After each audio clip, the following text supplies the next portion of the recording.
ပါရှင်။ကျွန်မကတော့မိုး audio book စာနယ်မှာစာဖတ်သူမိုးပဲဖြစ်ပါတယ်။ကျွန်မဒီနေ့ဖတ်ပြပေးခြင်းတဲ့အစာလေးရဲ့နာမည်ကတော့စာရေးဆရာဆီယမပုံညခင်ရေးသားတဲ့တနှုံနှုံစွာသောစူးဆိုတဲ့စာအုပ်လေးကိုဖတ်ပြမှာဖြစ်ပါတယ်ရှင်။အားလုံးပဲနားဆင်ပေးကြပါအောင်ရှင်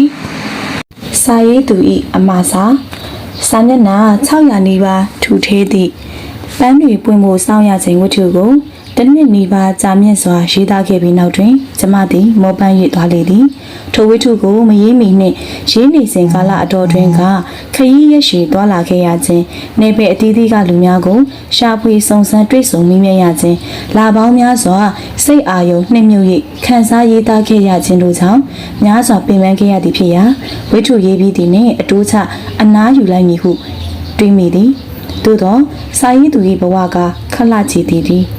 ပင်မခဲ့သည်ဖြစ်၍စိတ်ရောကိုယ်ပါတော်တော်နှင့်ပြန်လဲနလန်မထူနိုင်သည့်ကြားကပင်ဘုံနောက်ထဲသို့အတွေးမြင်အတွေးစားတို့လာရောက်ခုမျိုးခြင်းကိုခံရပြန်သောအခါဝိထုကြီးမဟုတ်သည့်အတိုင်းဝိထုတို့ကလေးဝိထုလက်ကလေးအတို့အထွာလေးတော့ရေးခြင်းသည့်ဆန္ဒဖြစ်ရ၏အမှန်တော့ဤဝိထုကိုဝိထုလောက်သာရေးဖို့စိတ်ကူးရှိခဲ့ပါသည်နောက်ထပ်လာပေါင်းများစွာအချိန်ယူရေးသားရမည့်ဝတ္ထုရှိကြီးကိုမစတင်မီစိတ်အညောင်းညပြေဆိုသလိုဝတ္ထုတို့ကလေးရေးလိုက်အောင်မည်ဟုသာရည်ရွယ်ခဲ့၏သို့သောရေးရင်းနဲ့ပင်စိတ်အာရုံဝင်စားကိုမျိုးကဇလန်းဇက်ကွက်တို့အကျယ်ချဲ့၍ပေါ်လာခဲ့သည့်အတွက်ဝတ္ထုရှိအဖြစ်ပြောင်းလဲရေးသားဖြစ်ခဲ့ပါသည်ဤဝတ္ထုသည်ဝတ္ထုရှိဟုသာဆိုရတော်ညာရင်းနေကြဝတ္ထုများကဲ့သို့ထူထဲခြင်းမရှိဘဲခပ်ပါးပါးများသာဖြစ်ခဲ့ပြီးရင်းနေကြဇလန်းမျိုးမဟုတ်ဘဲပုံစံတစ်မျိုးပြောင်း၍ရေးဖြစ်ခဲ့သောဝတ္ထုဖြစ်ပါသည်ရှီလျားထူထဲသည့်နည်းနည်းဝတ္ထုရှိကြီးကိုအချိန်များစွာပြီး၍ဖတ်ရှုခန်းစားခဲ့ကြပါသောပရိသတ်များလည်းအရသာတစ်မျိုးပြောင်း၍ပေါ့ပေါ့ပပဖတ်ရှုနိုင်လိမ့်မည်ဟုထင်မိပါသည်ဤဇလန်းရေးရန်အတွက်ကျမသည်ခရီးတွေလည်းမသွားခဲ့ရပါနေဖေအသီးသီးကလူများကိုလည်းလိုက်လံရှာဖွေအင်တာဗျူးမလုပ်ခဲ့ရပါမိစဉ်ဖြတ်တန်းနေကြလူမှုပတ်ဝန်းကျင်နှင့်လူမှုကွန်ရက်စာမျက်နှာပေါ်ကလူများစွာ၏စိတ်များစွာကိုဖတ်ရှုနိုင်ရန်ကြိုးစားရင်းတွေ့မြင်ကြသည့်ကြုံတွေ့ရသည့်လူတို့၏သဘောတဘာဝများကိုအခြေခံကာဝတ္ထုအဖြစ်ဖန်တီးရေးသားခဲ့ခြင်းသာဖြစ်ပါသည်ဤဇလန်းတွင်မိသူကဇက်လိုက်လေဟုမေးလာလျင်တော့အိတ်တာမစ္စယစိတ်ကသာဇက်လိုက်ဟုကျမဖြေပါမည်ထိုဇက်လိုက်ကြီးဝင်ရောက်မှုနှောက်ခြင်းခံရသည့်လူတို့၏ဖြစ်ကြောင်းကုံစင်ကိုတော့စာမျက်နှာထံပါဆက်လက်ဖတ်ရှုပါလောမေတ္တာဖြင့်ပုံညခင်သူတစ်ပါးတို့၏ကြမ်းတမ်းဝန်တိုမလိုသောစကားတို့ကိုနှလုံးမသွင်းအပ်သူတစ်ပါး၏ကောင်းသောအမှုမကောင်းသောအမှုပြုမပြုကိုမကြည့်ရှုမစင်ခြင်းရာမိမိ၏ကောင်းသောအမှုမကောင်းသောအမှုပြုမပြုကိုသာစင်ခြင်းကြည့်ရှုရာ၏မတ်ရွှေကျော်ထမင်းဆိုင်မတ်ရွှေကျော်သည်ဆိုင်းဘုတ်အစ်စ်ကလေးကိုဆိုင်ရှိမျက်နှာစာမှာချိတ်လိုက်ပြီးတဲ့နှင့်နောက်သို့ခြေသုံးလေးလှမ်းဆုပ်၍ဆိုင်းဘုတ်ကိုကြည့်ရင်ကြည်နက်စွာပြုံးလိုက်လေသည်ဆိုင်းဘုတ်ကလေးမှာဘာမှကြီးကျယ်ခမ်းနားလာတာတော့မဟုတ်ဆိုင်ဝင်ပေါက်အပေါ်ကတစ်သားတန်းပေါ်မှာတင်းငုတ်ကလေးရိုက်ပြီးထိုတင်းငုတ်ပေါ်မှာဆိုင်းဘုတ်အသေးတန်ခွင်းတစ်သေးလေးကိုချိတ်လိုက်ရုံသာဆိုင်းဘုတ်အရွယ်စားကလည်း3ပေ1ပေခွဲအရွယ်များသာသို့တော့ဒီတစ်သားဆိုင်းဘုတ်ကလေးထဲမှာမတ်ရွှေကျော်ဤစိတ်ဝိညာဉ်တွေအများကြီးပါသည်ဟုကြီးကြီးကျယ်ကျယ်ဆိုခြင်းသည်ဒီဆိုင်းဘုတ်လေးကိုမအားလက်တီချာကမတ်ရွှေကျော်ကိုယ်တိုင်လုပ်ခဲ့ရသည်တဏီကုံချက်ရပြုတ်ရဈေးရောင်ရနှင့်ပင်မလာသဖြင့်ညဆိုစောစောအိတ်ချင်လာတော့လေမတ်ရွှေကျော်ကညဦးဆိုစက်ကူပေါ်မှာပုံအမျိုးမျိုးဆွဲလိုက်ချစ်လိုက်အတစ်ပြန်ဆွဲလိုက်နှင့်တကုတ်ခုအလုရှုံနေတတ်သဖြင့်ကိုကြည်လင်ကပင်ခြံအောင်လေးကနေအိတ်တော်ဟုအိတ်ချင်မှုတို့တန်ဖြင့်လှမ်းပြီးတတိပေးရလေးရှိသည်တလားကြော်အချိန်အတွင်းပုံပေါင်းများစွာရေးဆွဲခဲ့ပြီးတော့မှစိတ်တိုင်းကြသည့်ဆိုင်းဘုတ်ပုံချမ်းကလေးကိုရသည်လိုချင်သည့်တစ်သားပြားကိုဈေးတတလေးရအောင်လိုက်ရှာဝယ်ပေးဖို့ကိုတော့ကိုကြည်လင်ကိုတွန်းအားပေးရသည်ချစ်ခင်ပုံကိုကြည်လင်တယောက်ကတော့မတ်ရွှေကျော်တို့ထမင်းဆိုင်ကလေးရောင်းကောင်းနေရင်ပြီးရောဆိုင်းဘုတ်တွေဘာတွေတိတ်ဆိတ်ဝင်စားလာရမဟုတ်အရင်ဆိုင်းဘုတ်အဟောင်းကလေးကိုသူ့မှုကြည့်နေစိမ့်သည်တစ်သားပြားကိုတွတ်ပြားချက်ကိုတင်မောစီတုပ်၍တစ်သားဖြင့်ဘောင်ခတ်ထားသည့်ဆိုင်းဘုတ်အဟောင်းကလေး၌ပင်ဆေးတွေကွာ၍ရောင်းကောင်းလာသည့်ဆိုင်၏ဆိုင်းပုံနဲ့တော့ပင်မလိုက်ဖတ်တော့ပြီမဟုတ်လား ခုမှတင်လိုက်သည့်ဆိုင်းဘုတ်ကလေးတစ်ကတော့မွေးပြန်လှသည့်ဆိုင်အိကုံတည်နှင့်လိုက်ဖက်ညီလာသည်ကျွန်းပြဤပတ်လည်မှာဝင်းရံထားသည့်ကနုတ်ကွေးကလေးများမှာကြွရွ၍မဟာဆန်လာသည်မြမထမင်းဆိုင်ဆိုမှတော့မြမလေးဆန်မဟာလေးဆန်သည့်ဆိုင်းပုံမျိုးဖြစ်ခြင်းသည်မရွှေကျော်တို့မြို့ကလေးမှာတော့ဒီလိုဆိုင်းပုံမျိုးသုံးလိမရှိဆိုင်းပုံလုပ်ငန်းရဲ့လိုလဲကြီးကြီးကျယ်ကျယ်မရှိလားဆိုင်းပုံအတူများကလည်းအလူမီနီယံဆိုင်းပုံတွေလုပ်ဖို့သာအာရုံညွှန်တတ်ကြပါသည်အခုနောက်ပိုင်းဘီယာကုမ္ပဏီအချိုရည်ကုမ္ပဏီတို့ရဲ့စပွန်ဆာဖြင့်သူတို့ကုန်ပစ္စည်းကြော်ညာနှင့်တွဲသည့်လုပ်ငန်းဆိုင်ပုတ်တွေတွင်ကျဲလာတော့လေမတ်ရွှေကျော်ကကိုယ်ဆိုင်နာမည်ကိုတတိတတန့်လေးသာဆိုင်ပုတ်တင်ဖို့စိတ်ကူးထားခဲ့သဖြင့်စပွန်ဆာများကိုလည်းလက်မခံဖြစ်ချေထို့ကြောင့်မတ်ရွှေကျော်လိုချင်သည့်ဆိုင်ပုတ်မျိုးရဖို့ရာကရိကထများခဲ့ရသည်ကိုဘာသာတစ်သားပြားရှာလက်သမားစီယာစီတွမ်းမှာတော့ဖြတ်ကနုတ်ထွင်းသည့်သူကိုရှာပြီးကနုတ်ဆရာကလည်းသူထွင်းနေကြကနုတ်မျိုးကိုသာထွင်းဖို့လက်ရင်နေသည်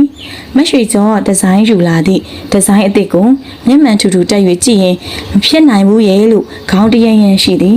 မရွှေကျော်ကလည်းတော်ရုံနဲ့ဇွေးလျှော့တက်သူမဟုတ်မအားသည့်ကြားကအချိန်ကလေးမရမကလူကကနုတ်ဆရာအိမ်သို့သွားပြီးနှစ်ပူနှစ်စာလှုပ်၏ကနုတ်ဆရာဤလက်ထဲမှာစောင့်နေတူကိုယူကကိုယ်တိုင်ထွင်းတော်မတက်ဟိုနားလေးမှာဟိုလိုလုပ်ဖို့ဒီနားလေးမှာဒီလိုလုပ်ဖို့မရမကပြော၏ကြတော့ကနုတ်ဆရာလည်းနားပူလာ၍လားမသိနှိုးဆွားခံရပါများ၍အာယုံကွန်ပျူလာသည်လားမသိပြောင်မြောက်တော့ကနုတ်လက်ရာကလေးထက်၍လာလေသည်ဒီလိုပင်မရွှေကျော်ကဇွဲနှပန်းကြီးတက်သည်ဇွဲနှပန်းကြီးလာလို့လဲဒီလိုထမင်းဆိုင်ကလေးဖွင့်နိုင်သည့်အခြေအနေကိုရောက်ခဲ့ရသည်ဟုဆိုရပေမည်ထင်ရဲ့မရွှေကျော်ကိုအင်တာဗျူးလာတဲ့သူများရှိလေဒီလိုထမင်းဆိုင်ကလေးဖွင့်နိုင်ဖို့ကျမငငယ်ကလေးကစိတ်ကူးအိမ်မက်ခဲ့ရတာပါရှင်ဟုပြောမိမည်ထင်သည်ဒီလိုဖြစ်ရင်နည်းနည်းတော့စိတ်လီဆန်မှာပေါ့ဒီလိုဟင်းချက်တဲ့နေရာမှာထူးချွန်တဲ့မျိုးရိုးရှိလားဟုစက်မေးလင်ဘယ်လိုဖြေရပါမျိုးရိုးရှိလို့ထူးချွန်တာလားမျိုးရိုးမရှိပဲထူးချွန်တာလားအဲ့လိုမိကုံးမျိုးတွေကိုတော့အင်တာဗျူးတွေမှာမကြားဘူးသည်လေမရွှေကျော်ဤမိဘများကထမင်းဆိုင်ဖွင့်နိုင်ခဲ့သည်လည်းမဟုတ်ထွေပြားချက်တက်ကြသည်လည်းမဟုတ်သို့တော့မြို့တကာလှည့်၍ခရီးသွားတိုင်းဆိုင်တကာလှည့်၍စားကဒေသထွက်အစားအစာများကိုအားရပါရစားတောက်သူများဖြစ်ကြပါသည်ပြီးလျင်တော့ဘယ်ရတာကဘလို့ဘယ်ဒေသကဘေးပုံစသဖြင့်အရတာကိုခွဲခြားစိတ်ဖြာဝေဖန်ပုံမှာတော့အသေးစိတ်လာပေသည်မရွှေကျော်ဤငေဘဝ၌အပျော်ဆုံးအချိန်ကိုပြောပါဟုဆိုလျင်ခရီးသွားရသောအချိန်ဟုပြောမည်ခရီးသွားနေရင်ဗိုက်စာလာပြီးဆိုပြီးလမ်းပြီးဝေးရာမြေကြီးကထမင်းဆိုင်ရှာမိပြီးထမင်းဆိုင်ဟူသောစလုံးကြီးရေးထားသည့်ဆိုင်ပုံနှင့်ခုံပေါ်မှာစီတင်ထားသည့်ဒဏ်အိုးပြောင်ကြီးတွေကိုတွေ့လင်းဖြင့်ပျော်လို့မဆုံးလူကြီးဖြစ်ရင်တော့ထမင်းဆိုင်ကြီးဖွင့်လိုက်မည်ဟုအားခဲမိဘူးသည်သို့တော့အရွယ်ကလေးရောက်လာတော့ထမင်းဆိုင်မဖွင့်နိုင်ပဲသူများထမင်းဆိုင်မှာအလုပ်လုပ်ရသည်မိဘတွေကကျမ်းမာရေးချူချာလာသဖြင့်တဖန်ပြန်လေကျွေးမွေးပြုစုဖို့လဲတာဝန်ရှိလာသည်မရွှေကျော်သည်ထောင်ကြပြားကြဆိုသလိုအလုပ်လုပ်ခဲ့သည်သူများဝန်ထမ်းဖြစ်သည့်တိုင်ကိုအလုပ်ရှင်ပမာသဘောထားကစူးစမ်းပန်းစားလုပ်သည်အကောင်းကြိုက်သည့်မိဘတွေစားဖို့ဟင်းချက်ပြီးဆိုလျင်တော့စိတ်ကူးတဲ့ရာဟင်းအသစ်အဆန်းတွေထင်၍ချက်ဖြစ်သောကြောင့်မိဘတွေကပင်သဘောတကျနှင့်လက်ဖြာခါရသည်ရွှေကျော်ရဲ့ငါသမီးနဲ့လက်စိတ်ရှိလိုက်တာဘာကလေးချက်စားကောင်းနေတော့တာပါပဲလားအမေတို့မဲအိမ်လေးသာထိုင်နေရတယ်ငငယ်ကမြို့တကာလဲပြီးဒေသချက်လက်ရာတွေစားခဲ့ရတယ်လို့ပဲအဲ့လိုအရသာမျိုးတွေစားနေရတော့ကိုတိုင်းခရီးသွားနေလို့တော့ထင်မိတာအေးအမေဒီလိုပြောလျင်တော့မတ်ရွှေကျော်မှာသဘောကျမဆုံးခုတော့အမေလည်းမရှိတော့ပါပြီအမေမရှိတော့တော့လဲအမေနဲ့အတူခရီးတွေသွားရင်အရသာအမျိုးအပြားစားပူးခဲ့ရခြင်းတွေအတွက်အမေကိုကျေးဇူးတင်မဆုံးမတ်ရွှေကျော်သည်ဒီလိုထမင်းဆိုင်ရည်လို့မဖွင့်နိုင်ခင်ကအတုတ်ဆိုင်ကလေးဖွင့်ခဲ့ဘူးသည်ဆိုင်ရည်လို့တော့တေးချာတတ်မှတ်လို့ရတယ်မဟုတ်လမ်းဘေးမှာခုံကလေးခင်းခါရွှေကျော်အတုတ်ဆိုင်ကလေးဖွင့်ခဲ့ရတာဖြစ်သည်နေရာထိုင်ခင်းကသာအသိအစင်မပြေလာပေမဲ့မရွှေကျော်အတုတ်ဆိုင်မှာလူအောင်လှသဖြင့် ပတ်စံကလေးစုမိဆောင်မိဖြစ်ခဲ့ရသည်ဒီလိုနဲ့နှစ်အနှဲငယ်ကြာမှာတော့မတ်ရွှေကျော်တို့မြို့ကလေးနဲ့မလန့်မကန်းမြစ်ကမ်းချိန်မှာအပန်းဖြေစခန်းတစ်ခုပေါ်ထွန်းလာခဲ့သည်မြို့ကလေးနဲ့မြို့ကြီးကိုဆက်သွယ်ထားသည့်လမ်းကလည်းဖြောင်ဖြူးကောင်းမွန်လာသည်တို့နှင့်အကွက်မြင်သောမတ်ရွှေကျော်ကအပန်းဖြေစခန်းအနီး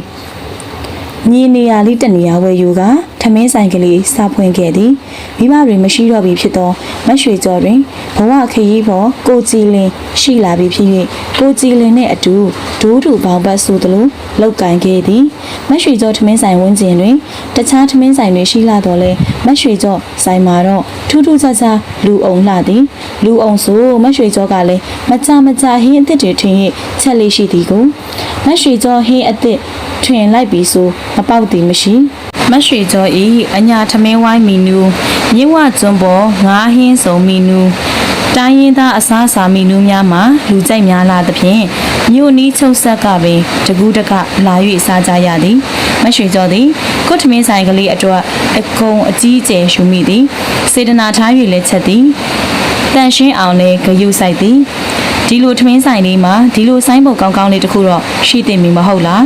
ကိုကြည်လင်ကသာကောင်းပြီးရောသဘောထားနိုင်ပြီမယ်မတ်ရွှေကျော်ကတော့တင်းတင်းတဲတဲလေးဖြစ်ချင်လာသည်ဆိုင်အပြင်စင်ကိုမုံမှန်ဖို့လဲစိတ်ကူးရှိသည်တပိုင်းတနိုင်ထမင်းဆိုင်ကလေးကနေဆိုင်ကြီးကနာကြီးအထိဖွင့်ဖို့ကိုလဲစိတ်ကူးရှင်မိသည်ကိုကြည်လင်တယောက်ကတော့တိတ်အလန်းမကျဲဖို့တတိပေးသည်မတ်ရွှေကျော်ကအလုတ်စောကတ်လာပြီဆိုနားဖို့တတိမရပေမဲ့ကိုကြည်လင်ကတော့နာနာနေနေသာလှုပ်စေခြင်းသည်ထို့ကြောင့်ကိုကြည်လင်၏တိုက်တွန်းမှုအရာတရက်မှာတနင်္လာတရက်တော့ဆိုင်ပိတ်ရသည်ရုံးပိတ်ရက်တွေမှာလူကြလုံးလို့ပင်ပန်းလေသမျှတနင်္လာတရက်နားလိုက်ရုံနဲ့အားသစ်လောင်ဖြစ်ရတယ်လို့ဖြစ်တော့လေကိုကြည်လင်အကြံကမဆိုးလာပါဘူးဆိုပြီးသဘောကျမိရသည်မတ်ရွှေကျော်ကဆိုင်းပုတ်ကလေးနဲ့သုံးပေအကွာလောက်မှာဒစိမ့်စီကြည့်နေရင်ကခက်ဝေးဝေးကနေကြည့်လိုက်အောင်မီဟုစဉ်းစားကနောက်သို့ခြေ3-4လမ်းထပ်၍အဆုပ်တွင်တစုံတစ်ခုနှင့်ဤကနေတိုက်မိသည်လမ်းဖြန့်၍လှည့်ကြည့်မိတော့ကိုကြည်လင်ကိုမြင်ရသည်။အော်အပြင်ကပြန်လာတဲ့ကိုယောက်ျားနဲ့တိုက်မိတာပဲ။မတ်ရွှေကျော်ရဲ့နောက်လေးပါလေးကြည့်ပါအောင်တော့လား။ကားတို့ဆိုင်ကယ်တို့နဲ့တိုက်မိနေပါမယ်ကွာ။လမ်းနဲ့အဝေးကြီးပါရှင်။ရှင်ကလည်းဆန်နေသွားမယ်ဆိုပြီးထွက်သွားလိုက်တာပြန်ကိုမလာတော့ဘူး။ဈေးထဲဝင်နေလို့ကြာသွားတာပါကွာဟင်ဒီပုံစံနဲ့ဈေးထဲကိုသွားတယ်နည်းနည်းပပတစ်တစ်လင်လေးဝစ်သွားပါလားကိုကြည်လင်ရဲ့ရှင်ကတော့လေအင်ကြီးအစ်စ်တွေဝယ်ထားပြီးလည်းမဝစ်ဘူးဒီအဟောင်းတွေပဲထက်ထက်ဝစ်နေတာဒါဝစ်သခင်လို့ဖြစ်နေပြီမတ်ရွှေကျော်ကကိုကြည်လင်ကိုခေါင်းဆုံးခြေဆုံးကြည့်ရင်ပြောလိုက်မိသည်ပြောရပါများလို့ရိုးတော်နေပါပြီကိုကြည်လင်ကတယောက်ခါစီးပွားရေးအဆင်မပြေလာခင်တည်းကလည်းဒီပုံစံပြေလာတော့လေဒီပုံစံဘာမှမပြောင်းလေပြောင်းလဲတာဆိုလို့သူ့မျက်နှာပေါ်မှာယုံကြည်ချက်တိုးလာတာပဲရှိသည်မတ်ရွှေကျော်ကတော့ကိုယောက်ျားကိုတောက်တောက်ပပကြွကြွရွရွလေးမြင်ကျင်မိသဖြင့်မကြတိုက်တွန်းမိသည်သို့တော့မတ်ရွှေကျော်သာအပေါက်တော်မီကိုကြည်လင်ဤဒုံရင်းစတိုင်ကမပြောက်ကဲလာပါမိမရဲ့အဲ့ဒါကအရေးမကြီးပါဘူးအလောက်ကပူရေးကြီးတယ်လာအထင်းမှာတော့ပြောရအောင်ကိုကြည်လင်ကမတ်ရွှေကျော်လက်ကိုဆွဲကဆိုင်အတွင်းဘက်သို့ဝင်လာသည်ကိုဒီနေ့ကိုမြအောင်တို့ခြံထဲရောက်ခဲ့တယ်သွားတော့ကတော့သူတို့ခြံကထွက်တဲ့တစ်သီးတွေဆိုင်ကိုအမြင်လာပို့ဖို့ညှိမလို့ပါပဲဒါပေမဲ့ခြံထဲရောက်တော့သူတို့ပိုးသက်စီဖျားနေတာကိုမြင်ပြီးစိတ်ထဲတမျိုးကြီးဖြစ်သွားတယ်မိမရာအမလီတူလိုက်တာနော်ကျမလည်းဟိုတဘက်ကသူတို့ခြံထဲရောက်တော့စိတ်ထဲတမျိုးကြီးဖြစ်တယ်လို့တော့ကိုမြအောင်တို့ကပိုးသက်စီဖျားပြီးမသိမကြခင်သူတို့အသီးရွက်တွေကိုခူးတယ်လို့စိတ်ထဲမှာတန်တရားဝင်မိတယ်ပိုးသက်စီဖျားပြီးဗနီရဲ့ကြာမှာခူးဆွရမယ်ဆိုတာတတ်မှတ်ချက်ရှိရဲဆိုကိုမြအောင်တို့ကအဲ့ဒီတတ်မှတ်ချက်အဆင့်တွေရောလိုက်နိုင်ရဲ့လားဒါတော့ဘေးသိပါမလဲကွာဘာပဲဖြစ်ဖြစ်ပိုးသက်စီကိစ္စကတော့ရှော့မတွက်တင်ဘူးမတ်ရွှေကျော်ရဲ့တချို့ပိုးသက်စီတွေကပိုးသက်စီထပ်ပြီးကျွေပြင်းချိန်ဆိုတိတ်ကြတဲ့တချို့တောင်သူတွေကဓာတ်ပြေမပြေမသိခူးချတာပဲတဲ့ငါစာရေးပေတယ်အဲ့လိုဖတ်ဘူးတယ်ကွာအဲ့လိုခူးတဲ့အသီးနှံတွေစားပါများရင်ကင်ဆာဖြစ်တတ်တယ်ဆိုအေးအဲ့ဒီလိုပြောတန်ကြားဘူးတယ်ငါတို့နိုင်ငံမှာကင်ဆာဖြစ်နှုန်းကလည်းနံပါတ်1ဆိုလားကွာအဲ့ဒီတော့ဘလို့လောက်ကြမတော့ကိုကြည်လင်ရဲ့ကျမတို့ဆိုင်မှာကကျမတုတ်တဲ့အသီးအရွက်တုတ်တွေကိုလူရမ်းကြိုက်ကြတာတချို့အသီးအရွက်တွေကအစိမ့်တုတ်ရတယ်လေအန်နီယမကင်းရင်ဘလို့လုပ်မလဲမင်းတေးသေးချာတော့ဆေးတယ်မဟုတ်လားဆေးပါအသီးအရွက်ဆိုအကြာကြီးစားရည်စိန်ထားပြီးမှဆေးတာ မလီချွတ်ရသေးခင်စိတ်နော်ပြီးချွတ်ပြီးမှဆေးတယ်ဆိုရင်ရှေးမှပျော်ဝင်နိုင်တဲ့ဗီတာမင်တွေပြည့်သွားတယ်ဆိုလားပဲအဲ့ဒီလိုဆိုဘာအရသာအာဟာရမှမရှိပဲနေအောင်မယ်စိတ်ချပါတော့မလီခင်ဆေးတာပါအဓိကကအစိမ်းတိုးရတဲ့တို့စရာတွေနဲ့အစိမ်းတုပ်ရမယ်အရွက်တွေကိုစားရည်ကြကြစိမ်ဖို့ပဲရွှေကြော်ရီငါလည်းမိဖို့ချောင်းကိုတေချာကြည့်ချက်ပါမယ်အခုကောင်မလေးတွေလည်းတေချာမှားထားအောင်မှားထားပါတယ်ရှင်မရွှေကျော်ကစစ်စစ်ဆက်ဆက်ရှိလာသည့်ကိုယောက်ျားကိုကြည့်ရင်ချစ်စနိုးစိတ်ကလေးတောင်ဖြစ်လာရသည်ကိုကြည်လင်သည်မရွှေကျော်အတွက်တော့ဖျားပေးသည့်ပါရမီဖြည့်ဘက်ကောင်းပြီပဲမရွှေကျော်ကဟင်းချက်ကောင်းလို့ထမင်းဆိုင်ကလေးအောင်မြင်သည်ဟုဆိုရနိုင်တော့လေကိုကြည်လင်ဤစီမံခန့်ခွဲမှုမပါဘဲတော့လေဒီလောက်အောင်မြင်နိုင်ပြီမထင်အစိုးရဝန်ထမ်းစည်ရေးကြီးအလုံးမှထွက်ပြီးမရွှေကျော်ကိုပါရမီဖြည့်ရတာနဲ့ပင်မရွှေကျော်ကကိုကြည်လင်ကိုအားနာရပြီးသူကတော့လင်မယားချင်းပဲအားနာစရာမလိုဟုဆိုရှာသည်ကိုကြည်လင်သည်ဆိုင်ဤရောင်းရည်ဝယ်တာကိစ္စအဝဝကိုပန့်ပိုးယုံတာမကသည်မရွှေကျော်လက်သေးကလေးတွေရှိနေပြီလားဆိုလက်သေးညက်ကလေးသွားယူလာကမရွှေကျော်၏လက်တွေကိုဆွဲယူ၍ကိုယ်တိုင်လက်သေးညက်ပေးရင်အစားအသောက်ရောင်းနေသူဆိုတာတကူရီတန်ရှင်းမှုကိုခရူးဆိုင်ရတယ်ကွလက်သေးလေးတွေရှည်လိုက်ကျူးဆိုင်ပြီးညှက်မှပေါ့လက်သေးကရှည်ပေမဲ့တန့်ပါတယ်နော်ကိုဘက်ကဘလောက်တန်စားသုံးသူကမြင်ရင်တန်တရားအဝင်ခံရနိုင်တယ်လေတချို့အရန်အတန့်ကြိုက်တဲ့သူတွေဆိုယွန်ရှာတတ်တဲ့စိတ်မျိုးဝင်သွားတတ်တယ်ကိုကြည်လင်ကသတိပေးလွန်အားကြီးသဖြင့်မရွှေကျော်ကလည်းလက်သေးညက်ဖို့မမေ့တော့တခါတလေယောက်ျားယူရတာခံကျင်သည့်မိမသားဗီဇလေးကြွလာသည့်အခါမျိုးမှာတော့လက်သေးညက်ဖို့မိကျင်ရောင်ဆောင်ကလက်သေးရှည်စားကိုလက်ကလေးတွေကိုယောက်ျားမြင်တာအောင်တပြားပြားလှုပ်ပြရင်သူ့အသားကြားကလေးလက်လာဆွဲပြီးလက်သေးညက်ပေးလာမိအချိန်ကိုစောင့်မိသည်သူကလည်းကိုဖျားယောင်းတာကိုတိတိအခါပြုံးစေးစေးနဲ့မတိကျင်အောင်စောင့်သည့်အခါစောင့်သည်ပြီးတော့မညက်ပေးပဲမနေနိုင်တာလည်းမဟုတ်ချွေကျော်တို့လင်များမှာတော့အလုံးမအားသည့်ကြားကဒီလိုပင်ကြည်နူးကွက်ကလေးတွေကိုရှာရသည်ကိုယောက်ျားမှုပြောတာတော့မဟုတ်ကိုကြည်လင်တယောက်ကအသက်တာ30ဝန်းကျင်ခလေးစိတ်ရှိသေးပေမဲ့စိတ်တက်ကလေးက30မကရင်းချက်တည်ငြိမ်ပုံမှာလေးစားအားကိုအားထိုက်ပွဲရှိသည်ကျော်နဲ့တော့တခြားစီဟုဆိုရမည်မရွှေကျော်နဲ့ကိုကြည်လင်ကသက်တူရွယ်တူပင်သို့တော့မရွှေကျော်ကတော့ကိုကြည်လင်နဲ့ဖြောင်းပြန်ဖြစ်ပြီးစိတ်ခံစားမှုနှုတ်နဲ့လှုပ်ခတ်သည်ဒီတော့ကိုတို့လင်များမှာသူကလူကြီးကိုကခလေးဖြစ်ရသည်ဖေကျော်ကတန်တန်ရှင်းရှင်းတက်တက်ရရကလေးတော့နေတတ်သည်ချက်ပြုတ်မှုပြီးစီးသည်နဲ့ရေမိုးချိုးကတနခါမှုံနေအောင်လိမ့်ပြီးစပင်ရှည်ကိုအလဲတက်တက်မှခွဲ၍နောက်သို့ဆွဲယူကစတုံးတက်တက်ရရထုံသည်စပင်အမြင့်စားထွက်ကြမလာအောင်တတိထားသည်ပခုတ်ခုချီတဲ့ကိုရင်မုံပွားပွားချုပ်ဝတ်ကပါတိတ်လုံကြီးကိုတော့ပြင်မဝေးရအောင်စိတ်တက်၍ဝတ်သည်နိညိုရောင်ဂရိဘာဖနက်မထူမပါကိုအမြဲစည်းသည်အရက်မြင့်မြင့်ထွားထွားကြစ်ကြစ်မရွှေကျော်မှာဆိုင်ကိုလာစားနေကြစားသုံးသူများကြားတွင်ချက်တည်ရှိသူဟုအထင်ကြီးသည်ကိုကြည်လင်ကတော့ရုပ်စင်းရှုပကအားဖြင့်ကြည်လင်အေးချမ်းသောအသွင်ရှိပေမယ့်မရွှေကျော်မျက်စိထဲမှာတော့ဗတ်တီနိုင်လုံးသည်ဟုထင်ရသည်သူကသူ့ဝတ်စားအတွက်တော့အင်မတန်ကစီးနေသည်အချွေကုမ္ပဏီတွေကုန်စည်တိုင်းတွေကပေးတဲ့တီရှပ်စပိုးရှပ်လေးတွေရလာရင်လည်းတမတ်တမောဝတ်တက်သည်သူဗတ်တီနိုင်လုံးလို့စိုက်မာလာစားသည့်သူတွေကစပွဲထုနေမှာကတရွရွလှမ်းခေါ်လဲအပြုံးမပြတ်အပြေးလေးလွှားကအပြေးလွှားသွားကစပွဲထုနိုင်သူမှုမရွှေကျော်ကမျက်စောင်းကလေးနှင့်တားမြစ်ရသည်မရွှေကျော်တို့လင်များမှာတူညီတာတစ်ခုကတော့စာအိတန်ရှင်းရေးကိုအထူးဂရုစိုက်ခြင်းပင်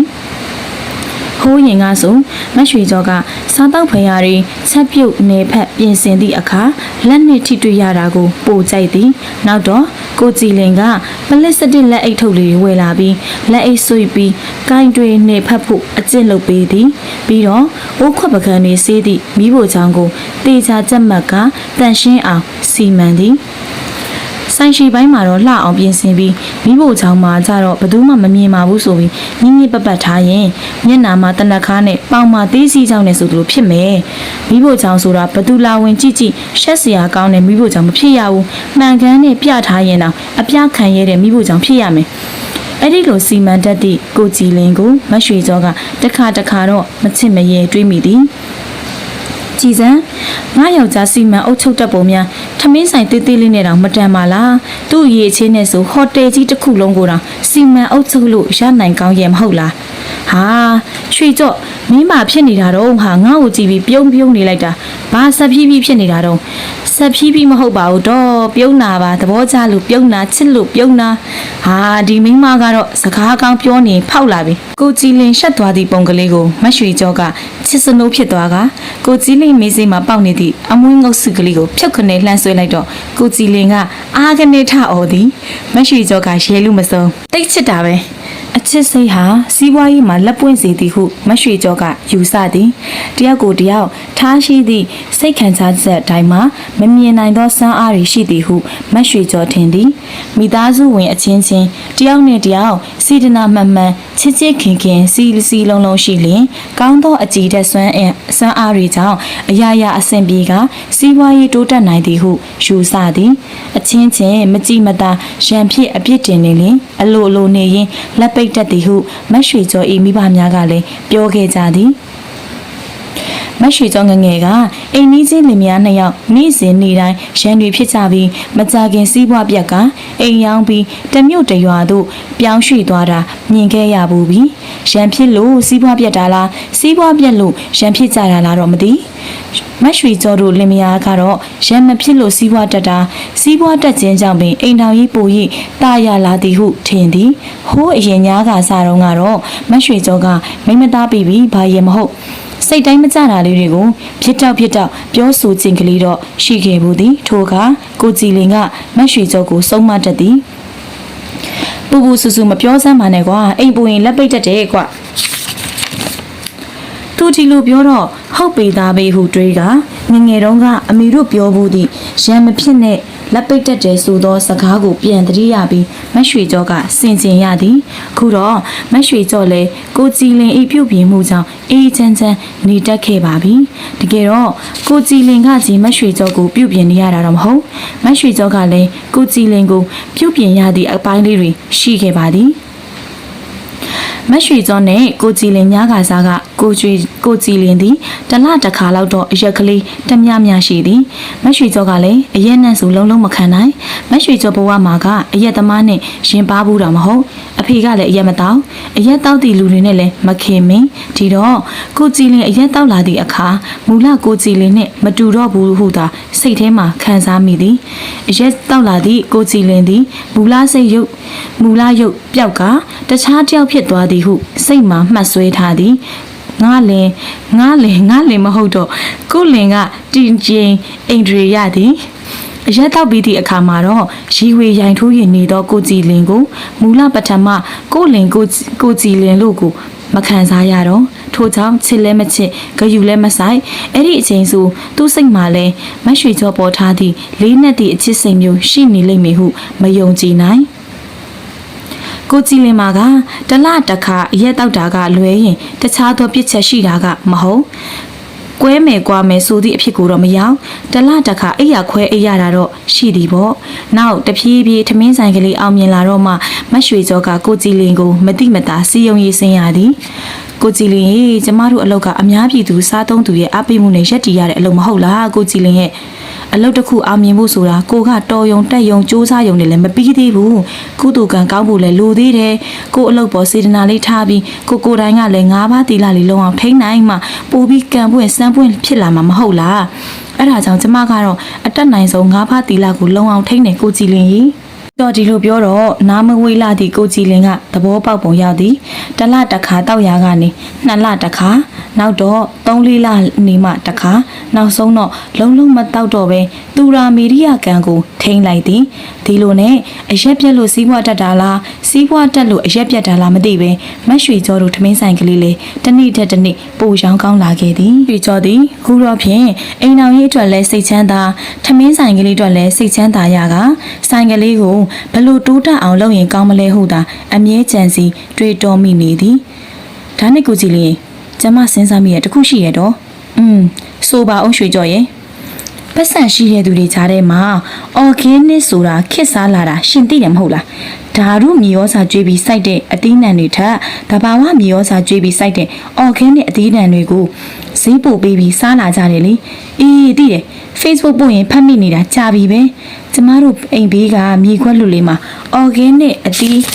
အနှံလေးတွေတစ်ပိုင်းတစ်နိုင်စိုက်ပြီး organic menu လေးနဲ့ရောင်းရင်မကောင်းဘူးလားအေးကောင်းတာပဲအားတက်သရောထောက်ခံမှုကြောင့်မက်ရွှေကျော်ကပို၍အားတက်သွားသည်မက်ရွှေကျော်ကမကြာခဏဆိုသလိုဟင်းပွဲတစ်တွေထွင်၍ချက်တက်သည်အရသာတစ်ကလေးတွေထွက်လာရင်ကျေနပ်သည်မက်ရွှေကျော်ငငယ်ထမင်းဆိုင်တကပတ်၍စားခဲ့တုန်းကတချို့ထမင်းဆိုင်တွေကဟင်းအမျိုးအမည်ဘလို့ပင်ကွဲကွဲဟင်းနှံ့ကတနတ်နေလို့စူးစူးဆာဆာရှိသည်ဟင်းပွဲတစ်ပွဲတွေမှာ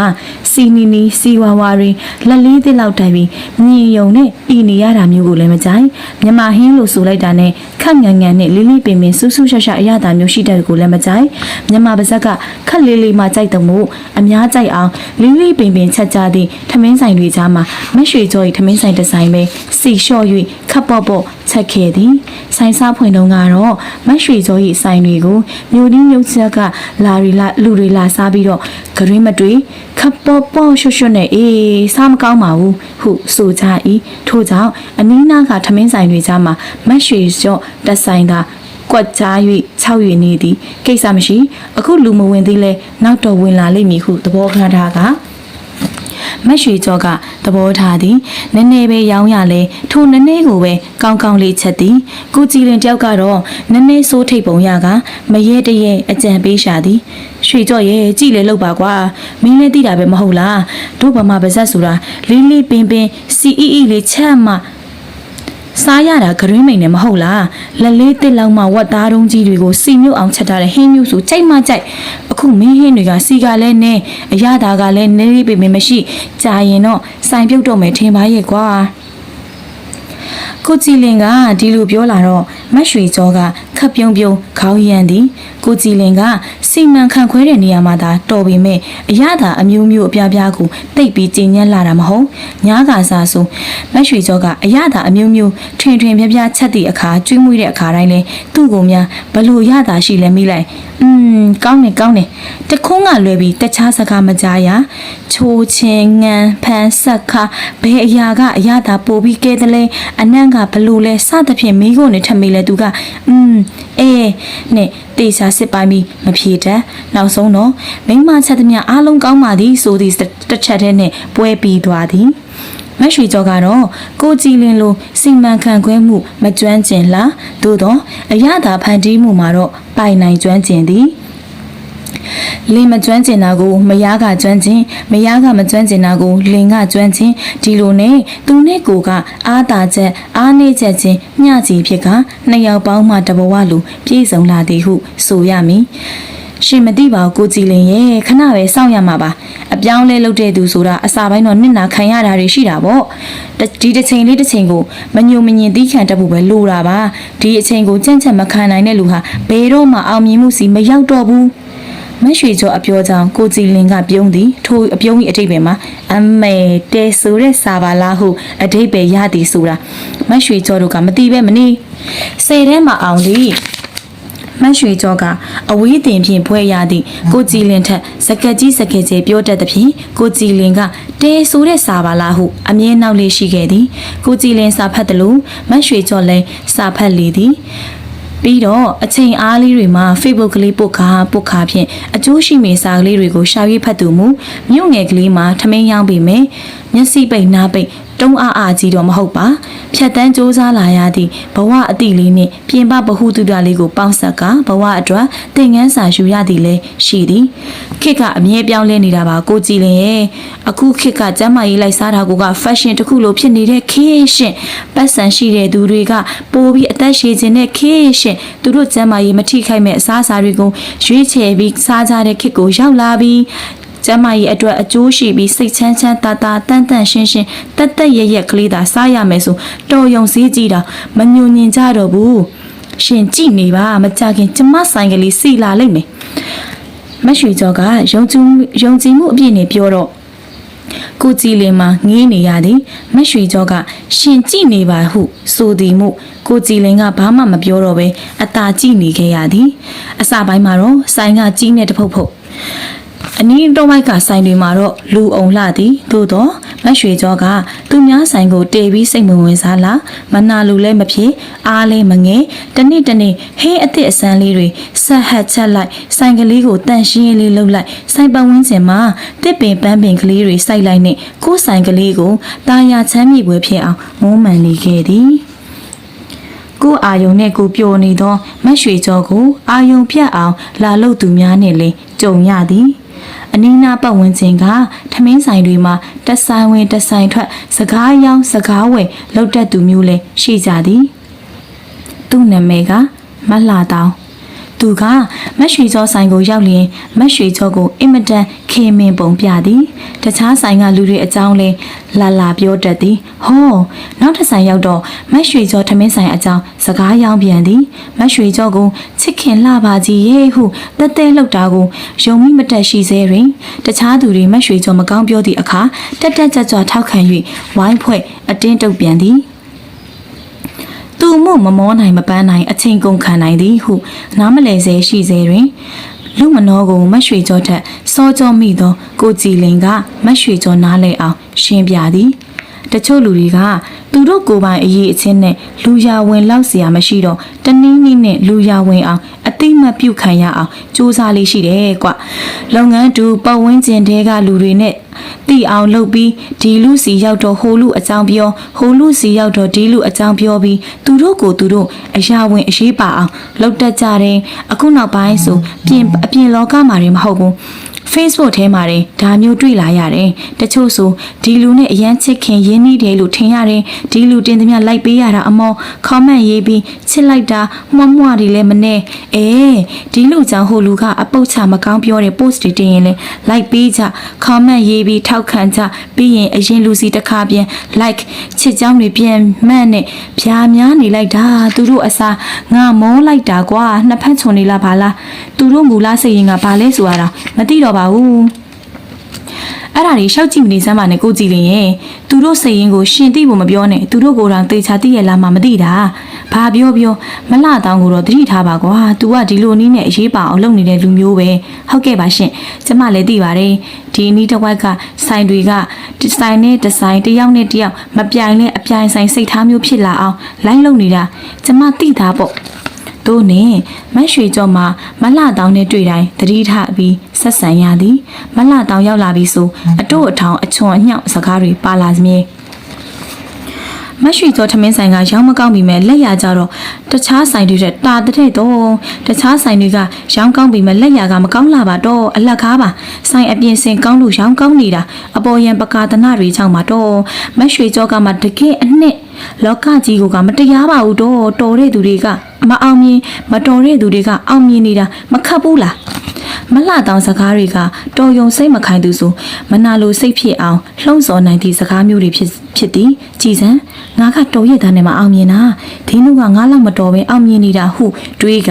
မချိတရိမလိုတမမနာလိုပူလောင်ရမည်စကားမျိုးတွေဖြစ်သည်ထို့ကြောင့်မလှတောင်ကိုမရွှေကျော်ကခပ်ပြက်ပြောထားရသည်အောင်မြင်နေဆိုမှတော့တခုခုတော်လို့နေမှာပေါ့ရှင်အလကားနေရင်တော့လေဘယ်အောင်မြင်ပါမလဲကျမကတော့ကိုယ့်လုပ်ပဲကိုစိတ်ဝင်စားတယ်သူများလုပ်ကိုစိတ်မဝင်စားပါဘူးရှင်လောကကြီးမှာမလှတောင်းလိုလူမျိုးဘယ်နှယောက်ရှိတယ်ဆိုတာတော့မသိပါမလှတောင်းလိုလူတွေကြောင့်စိတ်နှောက်ယှက်ဖြစ်ရတာတော့အမှန်ပဲထို့ကြောင့်မရွှေကျော်ကမလှတောင်းနဲ့ခက်တန်းသာနေသည်အယောင်မဝင်မလှတောင်းစကားလာပြောသည့်အခါတိုင်းလဲသူများတွေအကြောင်းကိုလဲခေါင်းထဲကထုတ်ပြနိုင်အောင်ကြိုးစားသည်သို့နဲ့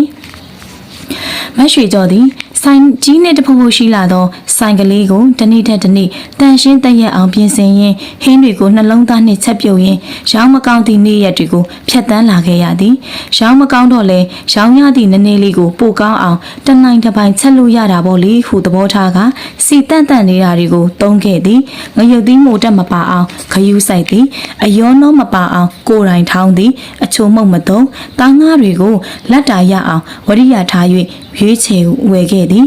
အ အသီးရွက်တွေကိုပိုးသက်စေးမကြံအောင်တေချာစေးခဲ့သည်ဆိုင်မှာလူမကြတော့ဆိုင်ထောင်းကပန်းအိုးကလေးတွေတစ်ပင်ကလှလှကလေးတွေဆိုင်မျက်နှာချက်ကနေတန်းလန်းဆွဲထားသည့်ပန်းပင်ကလေးတွေစိမ့်လန်းပွင့်ပူအောင်ပြူစုယူရဖို့အချိန်ရသေးသည်အဲ့ဒီနောက်မကြခင်မှာပဲနားမှာပန်းသည့်တခုတည်းသောနဂတ်ကလေးကိုရောင်းလို့ရသည့်ပတ်စံဖြင့်လေးကန်းတွဲအိမ်သားတစ်လုံးစောက်လိုက်သည်ဘိုးတိုင်းနှလုံးရိုးရိုးနှလုံးကြားမတက်တက်စီခွဲထားလိုက်သည်ဘေးစင်ကလေးလည်းပါရသည်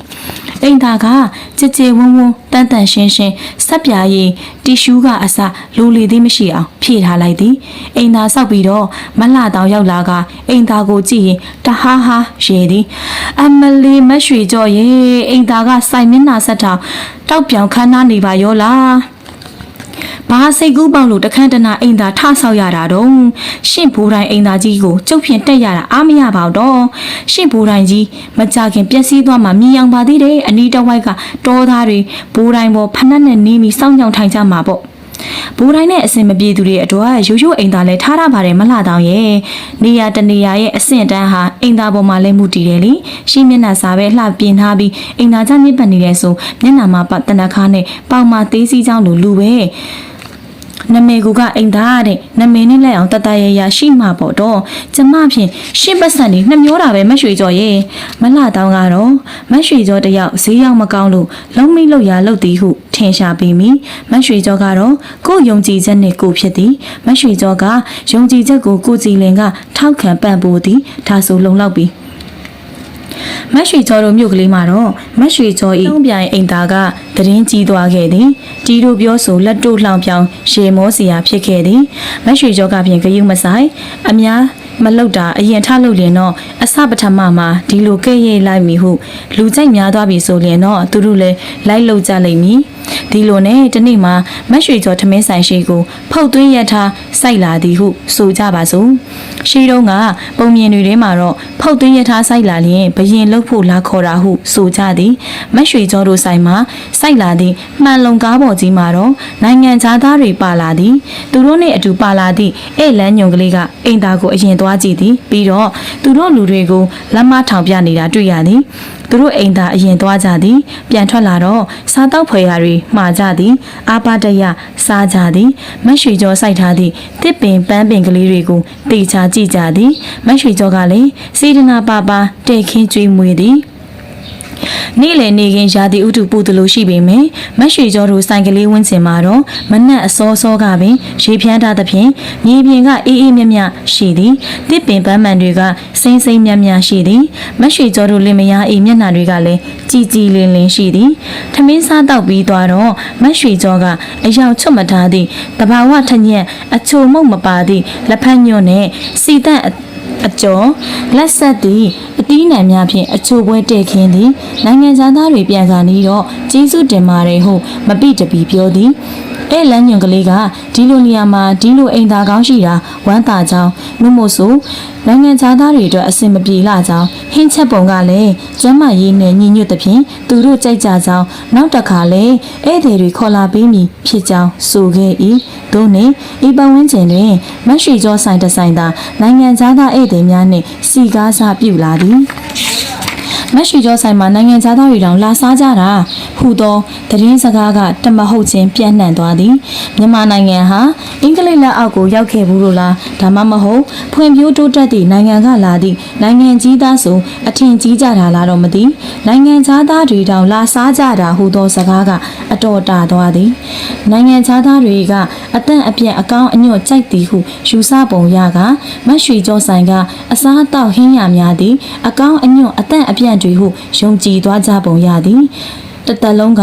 အလေးအပင်အငံအဆက်စီလလေးတစ်ဟင်းတွေနဲ့အသားကျနေကြသူတွေပင်မရွှေကျော်ဆိုင်မှာလာစားကြသည်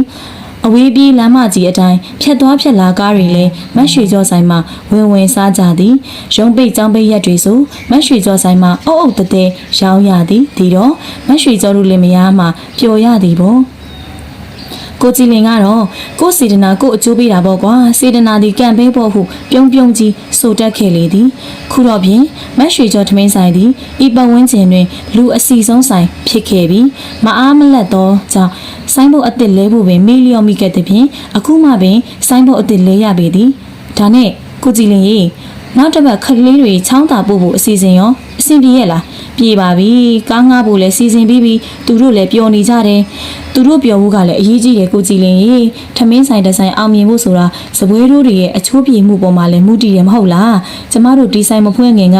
ခီးသွားတဲ့အခါတချို့ဆိုင်တွေမှာဝင်ဆိုင်ရင်စပွဲတို့တွေ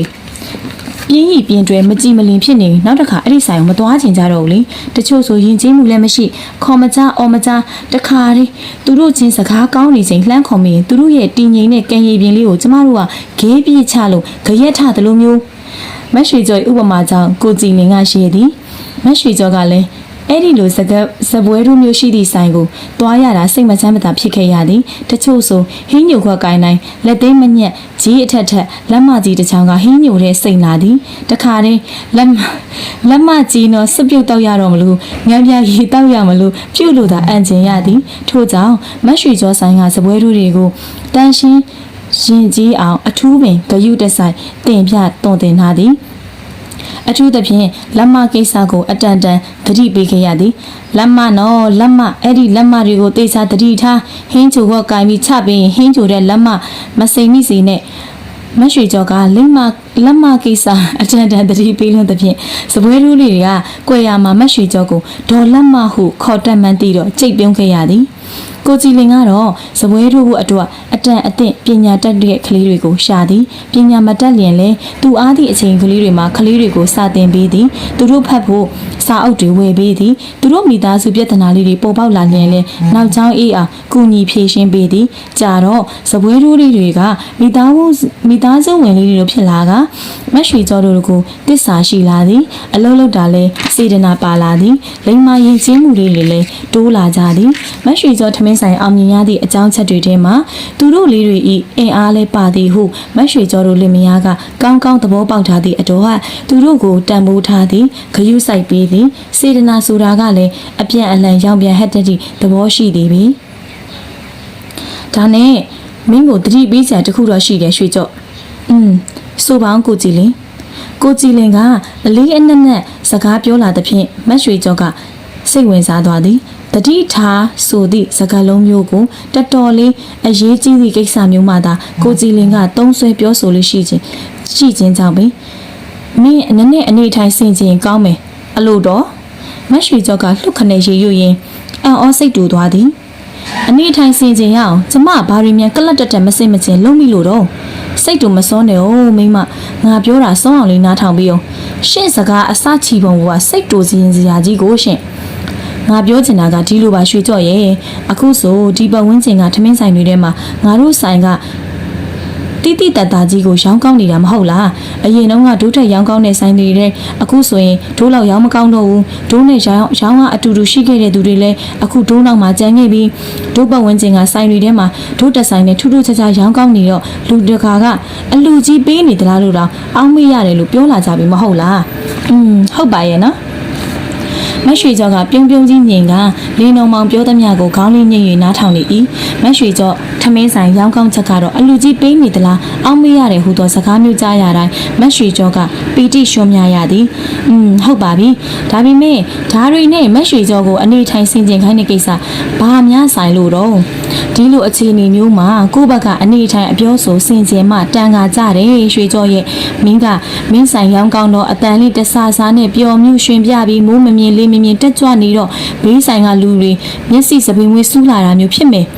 လူဆိုတာကိုယ့်အောင်မြင်မှုအတွက်ပျော်တာတဘာဝဆိုပေမဲ့သူများရဲ့ရှုံးနိမှုကိုလည်းနည်းနည်းတော့အားနာတတ်ရတယ်လုပ်ငန်းတူချင်းနှာတပြားသာသွားရင်တော့မနာလို့ဖြစ်တတ်ကြတယ်မဟုတ်လားကိုကပိုအောင်မြင်ရင်ပိုပြီးနှိမ့်ချတတ်ရတယ်အနေထိုင်ကြစ်လေးရတယ်စကားအပြောဆိုထိမ့်သိမ့်ရတယ်ငါတောက်ပြောင်မနေတာလေဒီအကြောင်းတွေကြောင့်ပဲအစင်မပြေသူတွေကြားတဲ့အစင်ပြေသူကမော်ကြားနေရင်လူမုန်းစရာဖြစ်တယ်လူသဘောတဘာဝအရာဖြစ်တတ်တဲ့မနာလိုစိတ်ကိုသွားဆွတယ်လို့ဖြစ်တတ်တယ်ဟုတ်လားကျမဖြင့်ဒါတွေနားမလည်ပါဘူးကိုကြည်လင်းရဲ့တွေးလည်းမတွေးမိပါဘူးသူများအကြောင်းနဲ့တိတ်စိတ်မဝင်စားလာဘူးကိုယ့်လုပ်ကိုစေတနာလေးထားပြီးစူးစမ်းလုပ်တယ်အောင်မြင်တော့ပြောတယ်ပြောတော့သူ့အလိုတက်ကြွဖြက်လက်ရှင်လန်းလာတာပေါ့ကိုကြည်လင်ကမက်ရွှေကျော်ဤအယိုးခံမျက်နှာလေးကိုငေးကြည့်ရင်တပြင်းချမိ၏ကိုမိမသည်ဟင်းချက်သာကောင်းပေမဲ့သူ့အလုပ်အပြင် သူ့လူတွေအကြောင်းတိတ်တိတ်လာသူတော့မဟုတ်သူစိတ်ထဲရှိသည့်အတိုင်းမကွယ်မဝက်ဘွင်းကနေပြောတတ်သူဖြစ်၏သူကလည်းတခြားသူတွေပေါ်မကောက်ချစ်တယ်လို့တခြားသူတွေကလည်းသူ့ပေါ်မကောက်ချစ်ဟုထင်တတ်၏ထမင်းဆိုင်ကလေးအောင်မြင်လာတော့သူ့ပြောသူမထိန်နိုင်ပဲမြောက်ကြွကြွလေးဖြစ်လာသည်သူတစ်ပါးအပေါ်ကြောလို၍မြောက်ကြွလိုခြင်းတော့မဟုတ်သူ့ပြောနဲ့သူမိုးမမြင်လေးမြင်ဖြစ်ရင်သူများတွေကိုအားနာဖို့မိလျော်နေတတ်တာပဲကိုကြည်လင်ကတော့လူသဘောကိုမတ်ရွှေကြောတဲ့ပိုတည်သည်ကိုကိုကြည်သည့်မလူတမအကြည့်တွေကိုတည်သည်ထို့ကြောင့်ကိုရုပ်ရုပ်လေးအမြင်မြင်နေကအားလုံးနဲ့တရားပေါင်းဖို့ကြိုးစားသည်လက်တလုံးမှာမတ်ရွှေကြောထမင်းဆိုင်ရောင်းကောင်းပုံကသူများအမြင်ကတ်ကျင်စရာကောင်းလောက်အောင်ဖြစ်နေသည်မယောင်းရသူတွေစုပြီးတယောက်တစ်ချက်လာဝိုင်းရိုက်ရင်တော့မှတေလောက်သဖြင့်မရွှေကြောကိုလည်းစင်ကျင်စေကြည်ကိုရီရောင်းအားတက်ပုံကတရွာလုံးနဲ့တယောက်ဖြစ်နေတယ်လို့ဆိုတယ်လို့ဖြစ်နေတော့ကြောင့်မင်းကမင်းကိုမင်းတတိမထားမိပဲတစ်ချက်လွတ်သွားတာရှိတယ်ရွှေကြောရဲ့ဟိုတလောကလည်းထမင်းဆိုင်ရှင်များအသင်းကိုမြင့်နိုင်ဆိုလားသူကဈေးထဲမှာတွေ့တယ်မဟုတ်လားသူကမင်းကိုသူတို့အသင်းကိုဝင်ဖို့ပြောတော့မင်းကမဝင်ချင်ပါဘူးလို့ပြက်ပြောလွတ်လိုက်တယ်မဟုတ်ဘူးလားဟုတ်တယ်လေမဝင်ချင်လို့မဝင်ချင်ဘူးပြောတာဘာဖြစ်လို့လဲကျမမှသူတို့အသင်းကိုမလေးစားတာအဲ့ဒီဦးမြင့်နိုင်ကိုအရင်ကတော့လေးစားဘူးပါတယ်သူလည်းဒီမြို့ထဲမှာထမင်းဆိုင်ဖွင့်ပြီးအောင်မြင်ဘူးတယ်မဟုတ်လားသူ့ဆိုင်မှာကျမစားခဲ့ဘူးပါတယ်ကြိုက်လဲကြိုက်ပါတယ်ဒါပေမဲ့သူကမစ္စယာစိတ်သိပ်ကြီးတာသူအောင်မြင်တယ်လို့သူများအောင်မြင်မှာကိုမလိုလားဘူးသူနောက်မှအောင်မြင်လာတဲ့ဆိုင်တွေကိုအားရလိုက်လျှောက်စားကြည့်ပြီးသူဟင်းချက်နီးကိုခိုးပါတယ်ကြီးထင်းနေတော့တာပြီးတော့သူတို့အသင်းကထမင်းဆိုင်လုပ်ငန်းရှင်တွေကိုလည်းကိုစားမပြုတ်ပါဘူးတိတ်ခါရှိတဲ့လူတွေပါပေမဲ့နေရာယူခြင်းအခွင့်အရေးယူခြင်းတဲ့သူတွေလည်းပါနေတော့ကျမအဲ့ဒီလိုလူတွေနဲ့ပတ်သက်ချင်ဘူးဒါတော့ဒါပေါ့ရွှေကြော့ရဲ့ဒါပေမဲ့မင်းနည်းနည်းလောက်နားလည်မှုပေးလိုက်ရင်မင်းလေးအေးချမ်းပါတယ်တချို့လူတွေကအသက်ကြီးလာရင်လုံနိုင်စွမ်းမရှိတော့ရင်အထီးကျန်ကြတယ်အဲ့ဒီတော့တနေ့ရမှာအရာဝင်အသုံးချနေမှသူတို့အတွက်အထိပ္ပယ်ရှိမှာပေါ့ဒါပေမဲ့ရှင်သူတို့ကိုသူတို့ဩဇာရှိတယ်လို့အာဏာရှိတယ်လို့တစိတ်ရှိစာထုတ်မယ်ကြီးညာချက်ထုတ်မယ်ဆိုတာမျိုးတွေနဲ့တိတ်ခါမရှိသူတွေလည်းပါနေတဲ့အဖွဲ့တွေဝင်ပါဖို့လာဖြိုးခံရတာနဲ့စိတ်တူလုံးလို့လေတံမာသွားရတာပါကျမအဲ့ဒီအဖွဲ့အစည်းအသင်းတွေကိုတော့အထင်သေးတာမဟုတ်ပါဘူးတကယ်ကိုရည်ရွယ်ချက်ကောင်းနဲ့စေတနာရှိထားပြီးကိုယ့်ရဲ့တန်ဖိုးရှိတဲ့အချိန်တွေကိုပေးဆက်ပြီးလုပ်နေတဲ့သူတွေကိုလည်းလေးစားပါတယ်အဲ့ဒီလိုလုပ်နိုင်တဲ့သူတွေကိုလည်းအထင်ကြီးပါတယ်ကျမတို့နိုင်ငံမှာဟိုဘလို့ခေါ်မလဲအရက်ဖက်အဖွဲ့အစည်းဆိုတာလေအစိုးရမဟုတ်တဲ့ဒီလိုအသင်းဖွဲ့လေးတွေအားကောင်းလာဖို့လိုတယ်ဆိုတာစာရေးပေးတယ်ဖတ်ဖို့ပါတယ်ကိုကြည်လင်ရဲ့ဒါပေမဲ့တချို့အဖွဲ့အသင်းတွေကြတော့စိတ်ဓာတ်မကောင်းတဲ့သူတွေကိုကျင့်သိက္ခာမရှိတဲ့သူတွေအခွင့်အရေးလိုချင်တဲ့သူတွေအရေးပါရာရောက်ချင်စိတ်များတဲ့သူတွေပါနေတော့သူတို့ကိုစားပြုပါတယ်ဆိုတဲ့နေပယ်အတွက်လည်းအကျိုးမရှိနိုင်ငံအတွက်လည်းအကျိုးမရှိဘူးမဟုတ်လားတချို့အသင်းတွေဆိုသူတို့ကိုစားပြုပါတယ်ဆိုတဲ့နေပယ်ကတက်သူတို့ကတက်အဆအဟက်ကိုမမိတာပါရှင်မရွှေကျော်ကစကကြီးစကယ်တွေပြောနေမိပြီးမှကိုနှုတ်ဖျားကိုကြည်လင်နှုတ်ဖျားမှာအမေတဲဆိုတဲ့စာပါလားဟူသောစကားဖြင့်နောက်ပြောင်စကားဆိုလာမလားဟုတွေးကကိုကြည်လင်ကိုကြည့်လိုက်သည်သို့တော့ကိုကြည်လင်ကနောက်ပြောင်စကားမဆိုပဲအตาရတက်ပြင်းချလိုက်ရင်မင်းပြောတဲ့စကားတွေကအမှန်တွေကြီးပဲရွှေကြော်ရင်ဒါပေမဲ့လောကကြီးမှာမှန်တိုင်းနဲ့ပြောမကောင်းတဲ့စကားတွေရှိတယ်ပြောလို့လည်းဘာမှမထူးတဲ့စကားတွေရှိတယ်အဲ့ဒီလိုစကားတွေကိုတတိလက်လွတ်ပြောဆိုမိရင်မင်းပေါ်အညှိုးထားစရာတွေဖြစ်လာတတ်တယ်အဲ့ဒီလိုအပြောမျိုးတွေကိုစင်ကျင်စေခြင်းနဲ့ဟုတ်ကဲ့ပါရှင်ကျမစင်ကျင်ပါမယ်မရွှေကြော်ဤလေတံပြော့ကလေးနဲ့ခေါင်းညိတ်နာခံစွာပြောတတ်မှကိုကြည်လင်ကတပြင်းချရင်စိတ်နဲ့အေးရသည်မငွေတော့ထမင်းဆိုင်မငွေတော့သည်အလူကြီးပေးတယ်လို့လူအုံနေသည့်မတ်ရွှေကျော်ထမင်းဆိုင်ကိုလှမ်းကြည့်ရင်တက်ပြင်းတစ်ချက်ချလိုက်သည်ဒီမြင်ကွင်းကိုမြင်နိုင်ရှင်ဝမှာတဆစ်စစ်နာသည်တငွေငွေပူသည်တလက်လက်တုံသည်ထိုမြင်ကွင်းကမငွေတော်ရှင်ကိုနေ့စဉ်နေ့တိုင်းတနှုံနှုတ်စွာနေသည်မငွေတော်ကမတ်ရွှေကျော်ထမင်းဆိုင်နှင့်ပတ်သက်လျင်ရာဆဆဟူသောစကလုံးကိုရင်ထဲကနေမကြရေရွတ်မိတတ်သည်ခုမှသာတမျိုးလုံးမှထမင်းဆိုင်ဆိုလို့သူ့ဆိုင်တစ်ဆိုင်ပဲရှိတော်တယ်လို့ဝိုင်းအောင်အားပေးခံနေရသည့်မရွှေကျော်သည်အရင်တုန်းကလမ်းဘေးမှာခုံပုကလေးခင်း၍အတုပ်ရောင်းရသည့်အတုပ်တယ်ဖြစ်သည်သူ့အတုပ်ကလည်းဈေးပေါ်သည် တရားဖို့သုံးတော့ဟုဆိုရမည်အတုံမျိုးဖြစ်သည်မငွေတော်တို့ကသူ့လိုလမ်းဖေးအတုတ်တဲ့ဘွားကလာသည်မဟုတ်အစကတည်းကတိတ်ခါရှိရှိတင်းတင်းတဲတဲထမင်းဆိုင်ဖွင့်နိုင်ခဲ့သူဖြစ်သည်အခုသူ့ဆိုင်တအားရောင်ကောင်းနေတာကလေသူ့အရေးအကြောင်းအောင်မြင်လာမဟုတ်ချီချမ်းစာကိုရှေးဆန်ဆန်ဒီဇိုင်းနဲ့ရိုးသလိုစမ်းသလိုချုပ်ဝတ်သည့် fashion နဲ့ရုပ်ကလေးကြည့်ပြောတာကြောင့်ဖြစ်သည်ပြီးတော့အိမ်သားကောင်းကိုဗန်းပြ၍ရောင်းအားတက်အောင်လုပ်ခဲ့သူဖြစ်သည်အိုးအောက်လန်းနေနဲ့အောင်မြင်လာတာရုပ်ကလေးလာလို့အောင်မြင်လာတာဒီလိုတွေးလိုက်တော့မှရှင်ထဲမှာနေတာထိုင်တာရှိသွားသည်ကိုတွေကအရေးချင်းရှိလျက်နဲ့မအောင်မြင်တာသူကအရေးချင်းမရှိပဲအောင်မြင်လာတာဟုတွေးလိုက်မှပဲမငွေတော်၏အတ္တကနေတာထိုင်တာရှိသည်ထမင်းစီစံကြက်ကြော်နဲ့တပွဲခရမ်းကျင်သေးတို့တပွဲမိသလောက်ရှိမှတယောက်စလိုရောက်လာသည့်ဧည့်သည်၏မှားကြတန်ကိုကြားတော့မှမငွေတော်ကအတွေးတွေကနိုးလာရသည်မရွှေကျော်ဆိုင်မှာလူများနေလို့မလားခြင်းလာခြင်းရောက်လာတတ်တဲ့သူတွေတဲကတယောက်ဖြစ်မိဟုတွေးမိတော့စိတ်ထဲကတိတ်မကြည်ခြင်းစိတ်လက်မကြည်မသာနဲ့ပင်ပလက်စတစ်လက်အိတ်ကိုညာလက်မှာဆွ၍ထမင်းကိုစီစမ်းပြီးနေရသည်စီကတော့ဈေးသက်သာသည့်စားအုံးစီကိုပင်သုံးရသည်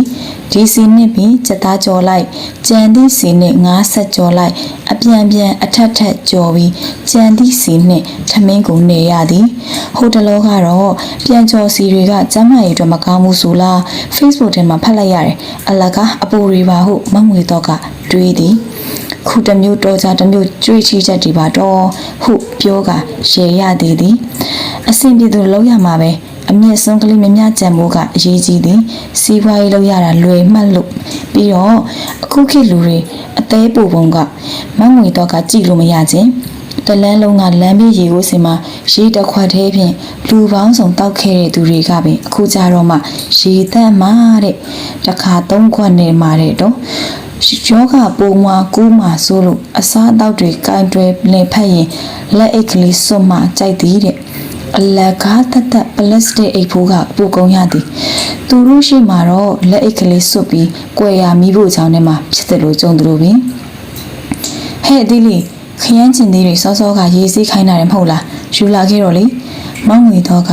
ထမင်းကိုပြန်ကြော်စီနဲ့နေရင်မိဖို့ချောင်းအကူကလေးမလေးကိုအော်ပြောလိုက်သည်ထိုကလေးမအလုတ်လုတ်တာနှီးကွေးလုံးလို့စိတ်တိုင်းမချခြင်းခရမ်းကျင်သည်ကစေးဖို့စိန်နာတော့အမအေးဆိုမြန်စီးပြီးယူရဲ့ဘာကိစ္စရေးစိန်ထားရတာတော့ဦးဖိုးလုံးကပူသက်စီဓာတ်ပြအောင်ဆိုလားစားရည်နဲ့စိန်ရမယ်ဆိုလို့အမလီကိုဖိုးလုံးတို့များလူကသာဘာမှအသုံးမချတဲ့ပါဇက်ကတော့ဆရာဝန်လို့ရမှနေတာထိုင်တာရှိပါကလားမငွေတော့ကကိုဖိုးလုံးရှိနေသည့်ဆိုင်အနောက်ဘက်ကိုမျက်ဆောင်တစ်ချက်လှန်ထူလိုက်ရင်မြေတွန်းတောက်တီးလိုက်သည်မငွေတော်ဤလျောက်ချအပေါ်စိတ်တိုင်းမကြအားမရသည့်စိတ်ကနေ့စဉ်နဲ့အမျှငြိမ်ထိတ်ထိတ်ကန်နေသည်မငွေတော်ယောက်ျားကိုဖိုးလုံးကဖုံးကြီးလူထွက်သူဖုံးကြီးဘွားတော်ကတော့ကုသိုလ်လေးများရမလားလို့ဟင်းကောင်းလေးတွေစွန်းလောင်းရင်နောက်တော့စိတ်ထဲခရက်ထကလူလိုအမှုပိုမိတော့သူလဲလူစိတ်ပေါက်ကတင်ငန်းကိုခွာပြီးမငွေတော်ဤယောက်ျားဖြစ်လာသည်လူဘွားရောက်တော့လေဖုံးကြီးလိုပင်နေခြင်းသူကိုဖိုးလုံးသည်မနက်စောစောစွန်းထမင်းထစားပြီးလင်ကျိန်အုံးမီဟုပြောကတရေအိတ်တက်သည်ဟိုအလုတ်ကလေးလုံးမဲ့ပြောလိုက်ပြီးရင်ဘာမှဆက်မလုပ်ဖြစ်လိုက်နဲ့ယောက်ျားပြင်းခြေစင်းဆိုလို့တနေ့ဆိုင်နောက်ခန်းမှာခြေစင်းလဲလူထိုင်ကအေးလူရှိနေတတ်သည်မောင်ငွေတော်အလုတ်ကိုတစ်ချက်ဆရာဝင်လောက်တတ်သောကြောင့်ရံဖြစ်ရတာလေခဏပင်မောင်ငွေတော်သည်ကိုဖိုးလုံးကိုစိတ်တူတူနှင့်ကြက်သားကြော်ကိုလက်အိတ်ဆွထားသောလက်ဖြင့်နှွှင်ရင်ထိုလက်ဖြင့်ပင်ထမိန်ကိုပြင်ဝေရသည်ဝစ်ပြီးတော့ကြက်သားကိုပြန်ကင်သည်ပြီးတော့ခရမ်းကျင်သည်တုတ်သည်ကြက်သားဟင်းအနစ်ကလေးပါထိပ်ပြီးပါဧည့်သည်ကလမ်းပြောတော့မောင်ငွေတော့ကမတိမတာတစ်ချက်မဲရွက်မိရင်ဟင်းအနစ်တစုံခတ်ထိပ်ပေးလိုက်သည်လူတွေဟာအပူကလေးအစစ်ကလေးအလက်ကားလေးရလိုက်မှကျေနပ်တာများလားဟင်းနဲ့စားခြင်းစက်သားဟင်းမဲ့မှာစားလိုက်ပါတော့လားဟုစိတ်ထဲကပြောလိုက်သည်ထိုခိုင်မှာဧည့်သည်တအုပ်ကြီးဆိုင်ထဲဝင်လာတော့မငွေတော်၏မျက်လုံးတွေတောက်ပလာသည်သို့သောထိုအုပ်စုထဲကတယောက်က အိမ်သာမမလေးဟုလမ်းမေးပြီးအိမ်သာဘက်ကိုဆက်လျှောက်သွားကြသည်ပြန်ထွက်လာလျင်ဘာမှမလေးဟုအားခဲနေစေမှရေတန့်တဘူဝဲကအုပ်စုလိုက်ပြန်ထွက်သွားကြသူများ၏ကြောပြင်ကိုလှမ်းကြည့်ရင်စိတ်ထဲကကျိန်စေးလိုက်သည်မရွှေသောအိမ်သာမှာလူများလုံး၍မအောင်နိုင်သောကြောင့်သာမငွေသောဆိုင်ဘက်ကိုမျက်စိလေလမ်းမှလာကြသူများဟုသဘောပေါက်လိုက်သည်အိမ်သားကလည်းညစ်ပတ်လိုက်တာဟုတ်ပါမရွှေသောဆိုင်မှာလူများနေလို့သာလာရတယ်အုပ်စုထဲမှာနောက်ကျန်နေခဲ့သည့်မိန်းမနှစ်ယောက်ကတီးတို့ပြောရင်မငွေသောနားကဖြတ်လျှောက်ထွက်သွားတော့မငွေသောမှာဒေါသတပြင်းပြင်းထား၍ကြံခဲ့သည်ဆိုင်မှာမစားပဲအိမ်သာလာသွားသည့်သူများကိုမငွေတော့ကမကြည့်ဘူးနိုင်အိမ်သာဆိုတာဘာမှရေးစီလို့တော့မငွေတော့ကဆိုင်ရှိပိုင်းအပြင်စင်ကိုတားနာအောင်ပြင်ထားသည်ဟိုတလောကမှပလက်စတစ်ခုံတွေမနေရမှာတစ်သားခုံတွေလှလှပပအစားထိုးထားသည်ပကံတွေအစ်စ်လဲထားသည်မှန်အလုံးပိတ်ပြီးအဲယာကုန်းခံဖွင့်ထားသည့်အခန်းလေးရှိသည်ဆိုင်အပြင်အစင်အရာမတ်ရွှေကျော်ဆိုင်ထက်အပုံကြီးတာသည်မငွေတော့ဆိုတာကမတ်ရွှေကျော်လိုအတုတ်သေးဘွားကလာသူမဟုတ်မငွေတော့မိဘတွေကမငွေတော့ကိုမီးတော့ငွေတွေဝင်လာအောင်ဖွင့်တဲ့တော့ကလေးဟုတော့အတိတ်ပဲဖြင့်မငွေတော့ဟုနာမည်ပေးခဲ့သည်ထမင်းဆိုင်ဖွင့်တော့လေမငွေတော့ထမင်းဆိုင်ဟုနာမည်ပေးခဲ့သည်မိဘတွေဆုံးတော့မိဘအမွေကိုဆက်ခံရသည်အခြေမြင့်ရှိသည့်ဘဝကလာပြီးနှစ်ပေါင်းအတော်ကြာထမင်းဆိုင်ဖွင့်လာခဲ့သောမငွေတော့ဤထမင်းဆိုင်သည်မနေ့တနေ့ကမှဖွင့်သည့်မရွှေတော့ထမင်းဆိုင်ကိုမရှင်နိုင်ဘူးဆိုတော့ရာဇဝင်ရိုင်းလိုက်လေခြင်းဟုတွေးကမခံကြည့်မခံတာဖြစ်ရသည်ဟဲ့ရော့ဒီမှာတော့ချပေးလိုက်အောင်မငွေတော့ကစိတ်မပါလက်မပါတုတ်ထားသည့်ခရမ်းကျင်သည့်တုတ်ပကံကိုစောင့်ကနေချပေးလိုက်ရင်အသေးလေးကိုလှမ်းပြောလိုက်သည်အတုတ်တယ်မဟုတ်ပဲအတုတ်တုတ်ပေးနေရသည်ကိုလည်းစိတ်ကုန်သည်ထမင်းဆိုင်လာပြီးဟင်းမြမြမှာမစားပဲအတုတ်ကလေးအတုအမြုပ်ကလေးနဲ့စားခြင်းသည့်ချွေချွေတတာတပြားကိုနှစ်ပြားဖြစ်အောင်ပုတ်ခွာဆွဲသုံးခြင်းသာသည့်ကော်တီယာကက်စီနွဲတွေကိုလည်းစိတ်အကုန်ကြီးကုန်သည်ဒီလိုအတုတ်တုတ်တာဟင်းပြင်ရဝန်နှမ်းမငားနိုင်သောသည့်အတွက်လည်းစိတ်ညစ်ရသည်ဟိုးရင်မငွေတော်တို့ခစ်ကောင်းစဉ်ကထမင်းဆိုင်သာဖွင့်ထားခဲ့ပြီးမြဲဘာရဲမှထွေထွေထူးထူးလုပ်ရတာမဟုတ်မြက်ခုံးမွေးအမြင့်တန်းကလေးခက်ကွေးကွေးဆွဲမြက်တောင်ကလေးကော့နှကန်းဒီလေးရွှဲရွှဲတောက်တောက်ဆိုးပြီးကောင်တာမှာထိုင်လက်ဆန်ထိုင်သိမ်းုံမီနောက်ကြလာတော့ရုံမက်လို့ပုံအပ်မိသည့်စပူမှုကဟိုပစ္စည်းတို့ဒီပစ္စည်းခိုးလောက်လာသည်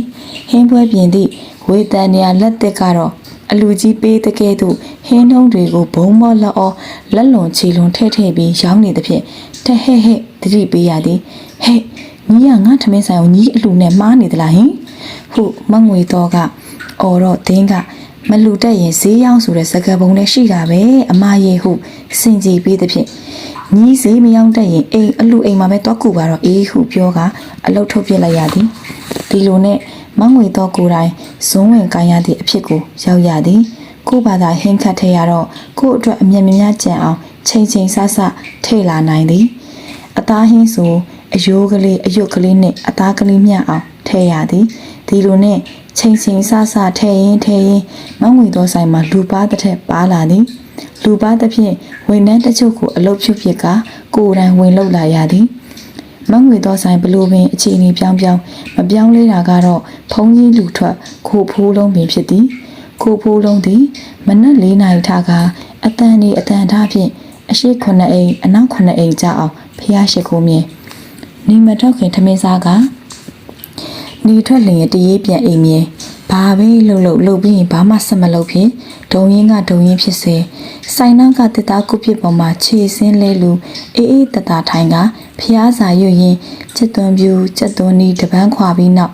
အိုးခွက်ပကံတွေထိုင်စီးပြီးလျင်ဖြင့်သူ့ဘဝတနေ့တာအတွက်တာဝန်ကြီးပုံပြီးတကဲ့သို့တတရှိမြဲမငွေတော်သည်ကိုဖိုးလုံးကြောင့်တွေးရင်စိတ်တူလာကဆိုင်နောက်ဖက်သို့ဝင်လာခဲ့သည်စိတ်ထဲအစာမကြေသမျှဒင်းကိုပဲရင်ဖွင့်ရတော့မည်မငွေတော်စိတ်တူတိုင်းမဲဖို့ငုတ်တိုင်ရှိနေသည့်အတွက်သာဒင်းကိုကျေးဇူးတင်စရာရှိသည်ဒီမေကိုဖိုးလုံးမငွေတော်ကစောင်းကြီးအောင်ကြီးလီတန်နှင့်လမ်းခေါ်တော့မြည်ရည်ဆက်လက်နှင့်စက်တုံနေခွာနေသောကိုဖိုးလုံးကမငွေတော်ကိုမော့ကြည့်သည်ဘာတော့ကွယ်ငွေတော့ မင်းမလဲငါခေါ်လိုက်ရင်စောင်းကြီးအောင်ကြီးနေပါလားကွယ်စကားပြောတာပီရဝါစာချစ်ဖွယ်သောစကားကိုစိုးမဖို့ကွယ်ရှင်ကလည်းအကြီးတဲ့တရားရည်အေးအမြိုက်ဆေးကိုတိုက်ကျွေးမနေရနဲ့ဆန်းရှင်ကျမပြောပြစီအောင်မငွေတော့က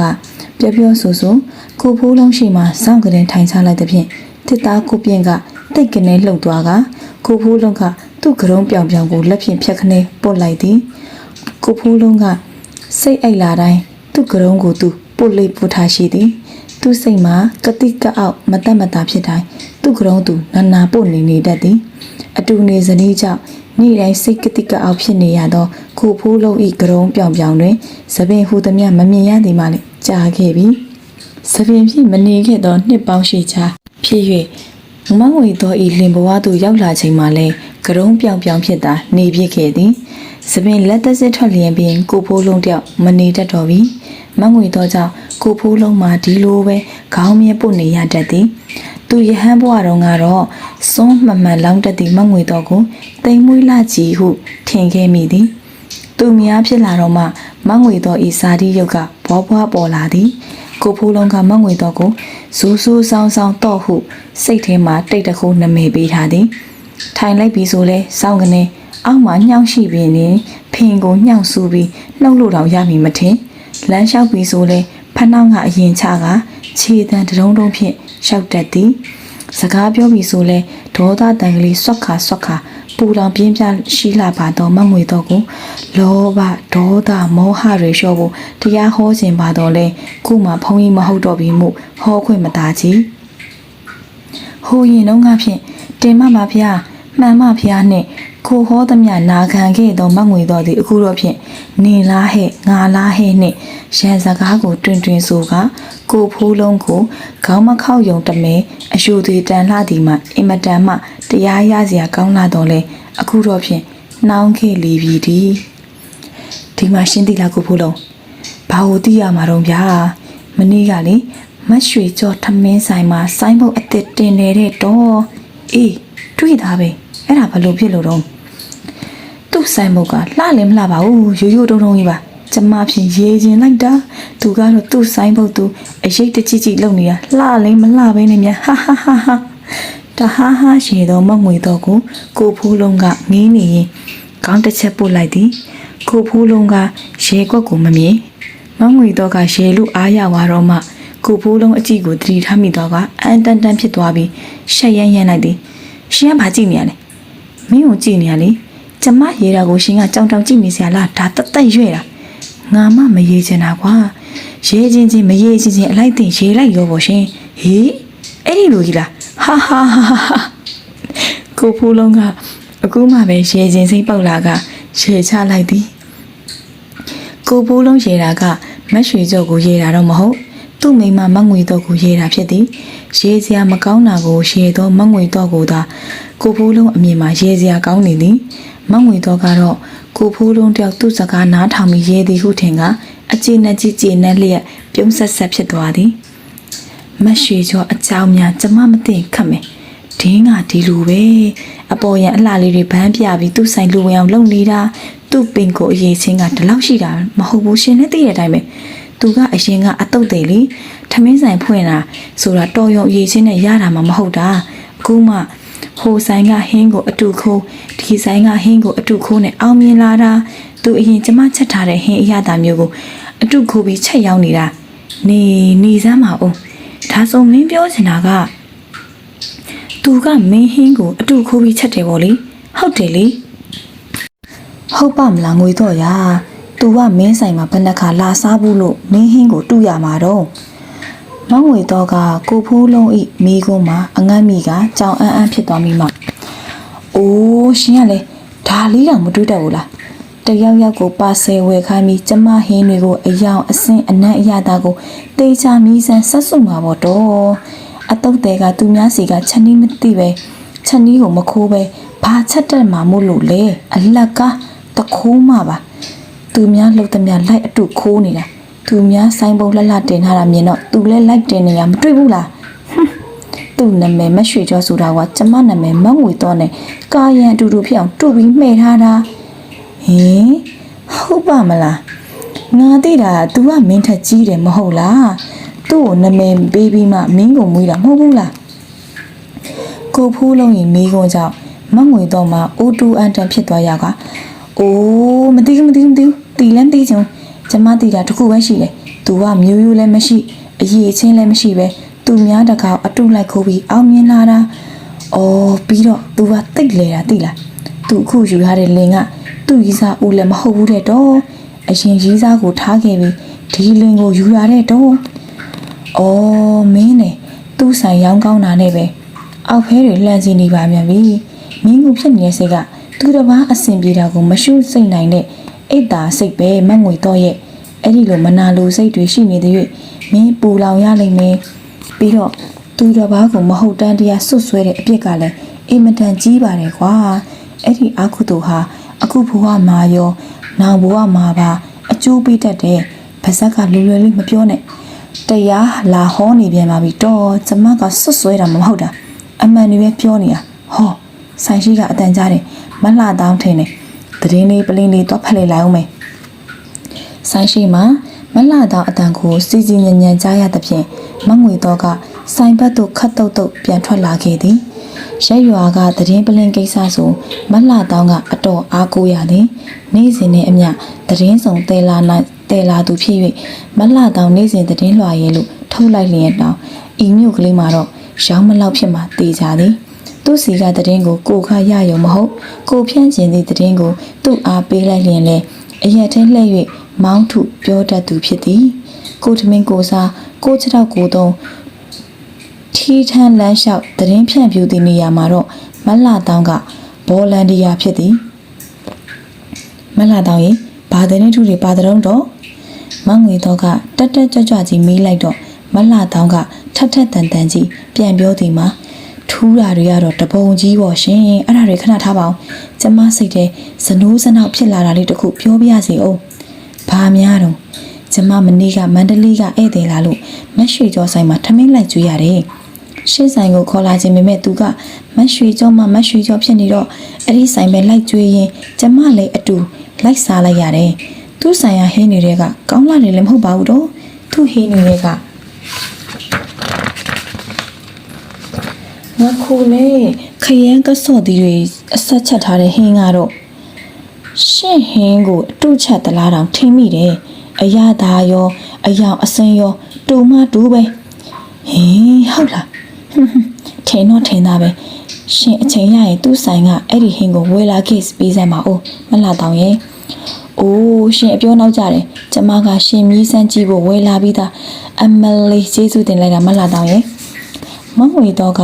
ဘောလန်ဒီယာမလှတောင်းလှမ်းပေးလိုက်တဲ့ဟင်းထုတ်ကိုယူကလက်ဖြင့်စောခနဲနှိုက်ယူပြီးမြည်ကြည့်လိုက်သည်အိုးဟုတ်ပါပကောလားဆက်ကလေးချက်ထားတာလေတူးတယ်ငရုတ်သီးစိမ့်ထည့်ထားတာကလည်းတူးတယ်စီနေတာများတာလေးပဲကွာတာအရသာချင်းကလည်းခက်စင်စင်ဟုထင်လိုက်သည်တေးကြတယ်ငါဟင်းကိုသူခိုးတာပဲဟုတွေးကစိတ်ထဲဖြင်းကနေဖြစ်သွားသည်ကြည်စမ်းတခိုးမှဒင်းကငါဟင်းကိုပုံတူခိုးချပြီးရောင်းကောင်းနေလိုက်တာမူရင်းလက်ရရှင်ငါဆိုင်မှာတော့ကြီးနဲ့ဖုတ်ရှိလာသည်မဟုတ်လား